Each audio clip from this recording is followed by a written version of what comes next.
TET 1ની પરીક્ષા નજીક આવી રહી છે ત્યારે નવા સિલેબસ મુજબ ભાગ 4 વિષય ગણિતના ટોપ 50 MCQ આજના વિડીયોમાં આપણે જોઈશું। 30 ગુણનો આ ટોપિક છે। 30 પ્રશ્નો આમાંથી પૂછાય છે અને 30 ગુણ મળે છે। ધોરણ 1 થી 5ના ગણિત વિષયના અભ્યાસક્રમ પર આધારિત 50 MCQ આપણે જોઈશું, જેનો આ પાર્ટ 35મો છે। આની પહેલા 34 પાર્ટ અપલોડ થયેલા છે, જોવાના બાકી હોય તો એ પણ જોઈ લેજો। છેલ્લે તમારી ટેસ્ટ લેવામાં આવે છે અને આ વિડીયોની ફ્રીમાં PDF પણ તમને પ્રોવાઈડ કરાવવામાં આવશે। તો જોઈએ ખૂબ જ અગત્યનો આ વિડીયો। સ્થાન કિંમતની સંકલ્પના સમજવા માટે સંખ્યા 567માં 6ની સ્થાન કિંમત શું છે? 567 567માં 6 છે, તેની સ્થાન કિંમત શું થશે? તો જવાબ આવશે 60 થશે। 67 છે એટલે 6ની સ્થાન કિંમત શું થાય? 60। 4 અંકોની સૌથી મોટી સંખ્યા કઈ છે? 4 અંકની હોય અને સૌથી મોટી સંખ્યા હોય તેવી કઈ છે? તો તે છે 9999। ઓપ્શન ડી સાચો જવાબ છે। જો એક બાળક 25 + 3 = 55 લખે તો તે કઈ મૂળભૂત સંકલ્પનાની ભૂલ કરે છે? જો 25 + 3 = 28 થવા જોઈએ પરંતુ તે 55 લખે છે તો તે કઈ મૂળભૂત સંકલ્પનાની ભૂલ છે? તો જવાબ આવશે સ્થાન કિંમત અને સરવાળાની પ્રક્રિયાની ભૂલ કહી શકાય। વધતો ક્રમ એટલે શું? વધતો ક્રમ એટલે શું? નાની સંખ્યાથી શરૂ કરીને મોટી સંખ્યા તરફ જવું, 2 5 10 15 20 25, તેને વધતો ક્રમ કહે છે। 240 અને 320નો સરવાળો કેટલો થાય? 240 ને 320નો સરવાળો થશે 560। Option C. 75માંથી 28 બાદ કરતા કેટલા વધે? જવાબ આવશે 47 વધે। 40ના 5 ગણા એટલે કેટલા થાય? 40ના 5 ગણા થશે 200। Option C. જો 300 કેન્ડીને 50 બાળકો વચ્ચે સમાન ભાગે વહેંચવામાં આવે તો દરેક બાળકને કેટલી કેન્ડી મળે? 300 કેન્ડી છે અને બાળકો કેટલા છે? 50। બધાને સરખા ભાગે આપણે વહેંચીએ તો દરેક બાળકને 6 કેન્ડી આવશે। કઈ સંખ્યાને બેકી સંખ્યા કહેવામાં આવે છે? બેકી સંખ્યા એટલે કઈ સંખ્યા? તો જવાબ આવશે જે 2 વડે નિશેષ વિભાજ્ય હોય તેને બેકી સંખ્યા કહે છે। 2 વડે નિશેષ વિભાજ્ય। 1 થી 20ની વચ્ચે કેટલી એકી સંખ્યાઓ આવેલી છે? 1 થી 20ની વચ્ચે એકી સંખ્યા કેટલી છે? તો જવાબ આવશે 10। કઈ કઈ છે? તો 1 3 5 7 9 11 13 પછી 15 17 ને 19, ટોટલ 10 એકી સંખ્યાઓ આવે છે। 10 ડઝન કેળા એટલે કુલ કેટલા કેળા થાય? જો તમને 1 ડઝનમાં કેટલા કેળા હોય એ ખ્યાલ હોય તો જવાબ આવડી જાય। 1 ડઝનમાં 12 કેળા હોય તો 10 ડઝનમાં કેટલા થશે? 120। Option C. ગુણાકારની ક્રિયા એટલે એ શું છે? ગુણાકારની ક્રિયા એ શું છે? તો જવાબ આવશે પુનરાવર્તિત સરવાળો છે। પુનરાવર્તિત સરવાળો ગુણાકારની ક્રિયા। જો 90માંથી 9 બાદ કરવામાં આવે તો જવાબ શું આવે? 81 આવે। જો કોઈ સંખ્યાને 1 વડે ગુણવામાં આવે તો જવાબ શું મળે? જવાબ આવશે તે જ સંખ્યા। જે સંખ્યા વડે તમે 1ને ગુણો તે જ સંખ્યા જવાબ આવે। 10ને 1 વડે ગુણો તો 10 જવાબ આવે। 100ને 1 વડે ગુણો તો 100, 1000ને 1 વડે ગુણો તો 1000 જવાબ આવે છે। 400 + 50 + 6ને સંખ્યામાં કેવી રીતે લખાય? 400 + 50 + 6 તો જવાબ આવશે 456। Option C. 1 મીટર બરાબર કેટલા સેન્ટીમીટર થાય? 1 મીટરમાં કેટલા સેન્ટીમીટર હોય? તો જવાબ આવશે 100 સેન્ટીમીટર હોય છે। Option C. 2 કિલોગ્રામમાં કેટલા ગ્રામ હોય છે? જો 1 કિલોગ્રામ હોય તો તેમાં 1000 હોય તો 2 કિલોગ્રામમાં 2000 ગ્રામ હોય છે। 10 કલાકમાં કેટલી મિનિટ હોય છે? 1 કલાકમાં 60 મિનિટ હોય તો 60 × 10 એટલે જવાબ આવશે 600 મિનિટ હોય છે 10 કલાકમાં। અપૂર્ણાંક 1/4 એટલે શું? તો અહીં જવાબ આવશે એક વસ્તુના 4 સમાન ભાગોમાંથી એક ભાગ એટલે 1/4. 50 પૈસાના 3 સિક્કા ભેગા કરીએ તો કેટલા રૂપિયા થાય? 50 પૈસાના 3 સિક્કા છે, જવાબ આવશે 1.5 રૂપિયો થશે, 1.5 રૂપિયા. જે આકારને 4 સરખી બાજુઓ અને 4 કાટખૂણા હોય તેને શું કહેવાય? તો તેને ચોરસ કહેવાય છે. 4 સરખી બાજુઓ હોય અને 4 કાટખૂણા હોય તો ચોરસ. જે આકારને 3 બાજુઓ હોય તેને શું કહેવાય છે? ત્રિકોણ કહેવાય છે. Option C. વર્તુળની લાક્ષણિકતા શું છે? વર્તુળની લાક્ષણિકતા તે કેન્દ્રથી સમાન અંતરે આવેલા બિંદુઓનો સમૂહ છે અને તેને કોઈ ખૂણો હોતો નથી.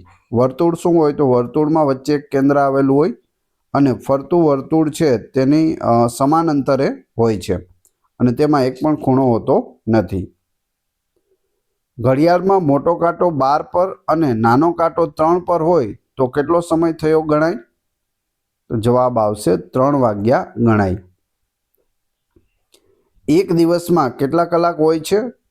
24 કલાક હોય છે. 12 કલાક દિવસના અને 12 કલાક રાતના. 1 લીટરમાં કેટલા મિલીલીટર હોય છે? 1 લીટરમાં મિલીલીટર તો 1000 મિલીલીટર હોય છે. ક્ષેત્રફળ એટલે શું? ક્ષેત્રફળ તો જવાબ આવશે કોઈ સપાટી દ્વારા રોકાયેલી જગ્યાને ક્ષેત્રફળ કહે છે. પરિમિતિ એટલે શું?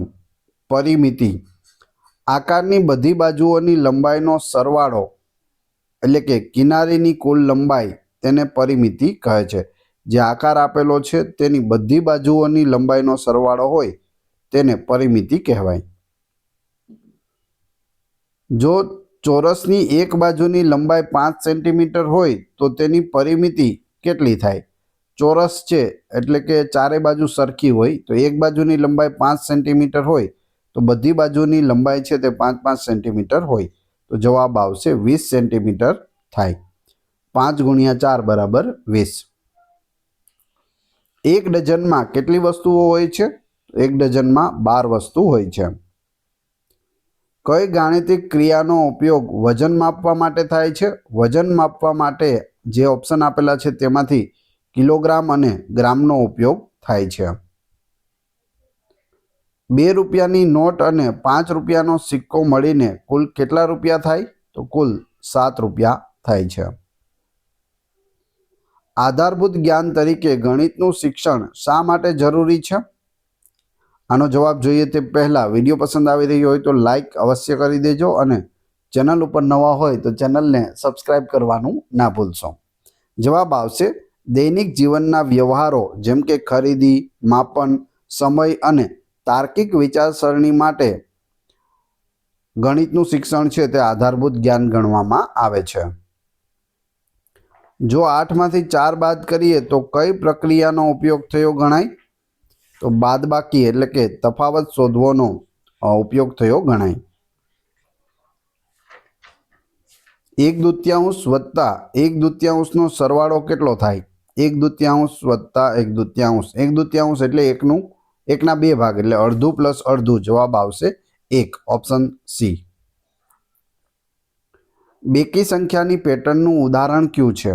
બેકી સંખ્યાની પેટર્નનું ઉદાહરણ જવાબ આવશે ઓપ્શન ડી 2, 4, 6, 8, 10, 12, 14, 16, 18, 20, 22, 24 આ રીતે અનંત સુધી તે ચાલ્યા કરે છે તો ઓપ્શન ડી સાચો જવાબ છે. સમય માપવા માટે કયા એકમોનો ઉપયોગ થાય છે? સમય માપવા માટે સેકન્ડ, મિનિટ, કલાક અને દિવસનો ઉપયોગ થાય છે. Option C. જો લંબચોરસની લંબાઈ 10 સેન્ટીમીટર અને પહોળાઈ 5 સેન્ટીમીટર હોય તો તેનું ક્ષેત્રફળ કેટલું થાય? લંબાઈ કેટલી છે? 10 સેન્ટીમીટર અને પહોળાઈ છે 5 સેન્ટીમીટર તો જવાબ આવશે 50 ચોરસ સેન્ટીમીટર. 10 × 5 = 50. 2 અઠવાડિયામાં કુલ કેટલા દિવસો હોય છે? એક અઠવાડિયામાં કેટલા હોય? 7 હોય તો 2 અઠવાડિયામાં 14 દિવસ હોય છે. જો કહેવાય છે અઠવાડિયું પણ 8 દિવસ હોતા નથી. કેટલા દિવસ હોય છે? 7. સર્વગ્રાહી વિકાસમાં ગણિત કયા પાસાને મજબૂત કરે છે? તાર્કિક વિચારસરણી અને વિશ્લેષણ ક્ષમતાને મજબૂત કરે છે. નીચેનામાંથી કઈ સંખ્યા 100ની સૌથી નજીક છે? 4 ઓપ્શન આપેલા છે, તેમાં 100ની સૌથી નજીક સંખ્યા કઈ છે? તો ઓપ્શનમાંથી 103 છે તે સૌથી નજીક છે. નીચેનામાંથી કયો આકાર ત્રિપરિમાણીય છે?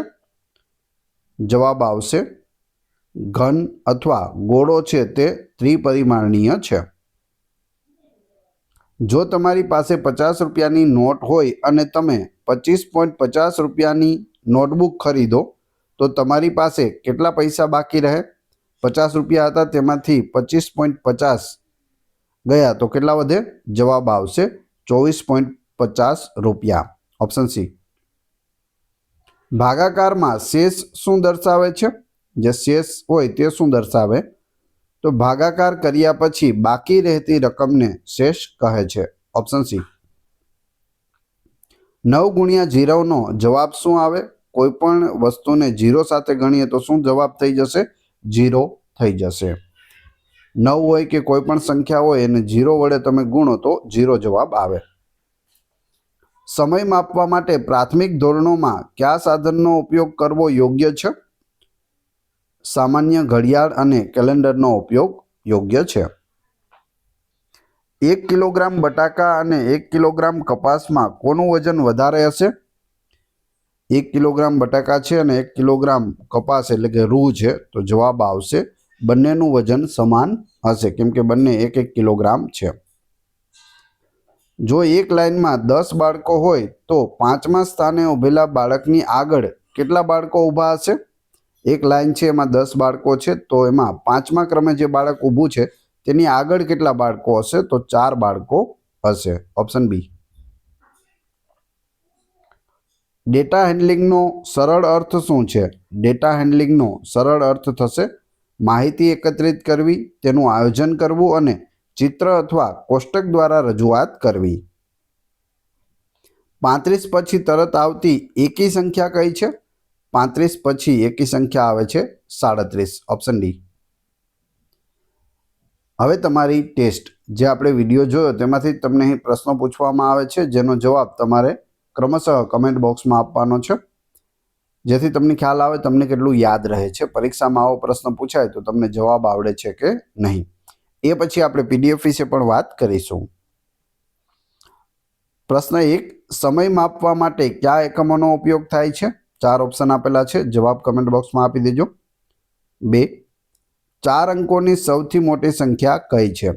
બંનેના જવાબ કમેન્ટ બોક્સમાં આપી દેજો. આ વિડીયોની ફ્રી પીડીએફ આપને ટેલિગ્રામ અને વોટ્સઅપ ગ્રુપમાં મળી જશે.